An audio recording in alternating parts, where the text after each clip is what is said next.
સમાચાર એટલે ઝડપ અને ઝડપ એટલે અમે. કવરેજમાં ક્યાંય પાછળ નહીં, હંમેશા એક પગલું આગળ. દેશ દુનિયાના સમાચાર, રાજનીતિ, સમસ્યા, વ્યાપાર, રોજગાર, તમામ સમાચારો પર રહેશે અમારી નજર.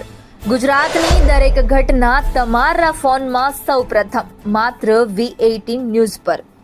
ટેકાના ભાવે મગફળીની ખરીદીના શ્રી ગણેશ થયા છે. થરાદ માર્કેટયાર્ડમાં ટેકાના ભાવે મગફળીની ખરીદીનું ઉદ્ઘાટન કરાયું છે અને 11 ખેડૂતોને મેસેજ કરી 3 ખેડૂતો મગફળી લઈ એપીએમસી આવ્યા છે. સંઘ ચેરમેન સહિત ખેડૂતોએ એકબીજાને મીઠું મોં કરી ખેડૂતો મગફળીની ખરીદી કરી. ખેડૂતોની મગફળીની ટેકા ભાવે વેચાણ થતા ખેડૂતોમાં ખુશી જોવા મળી છે.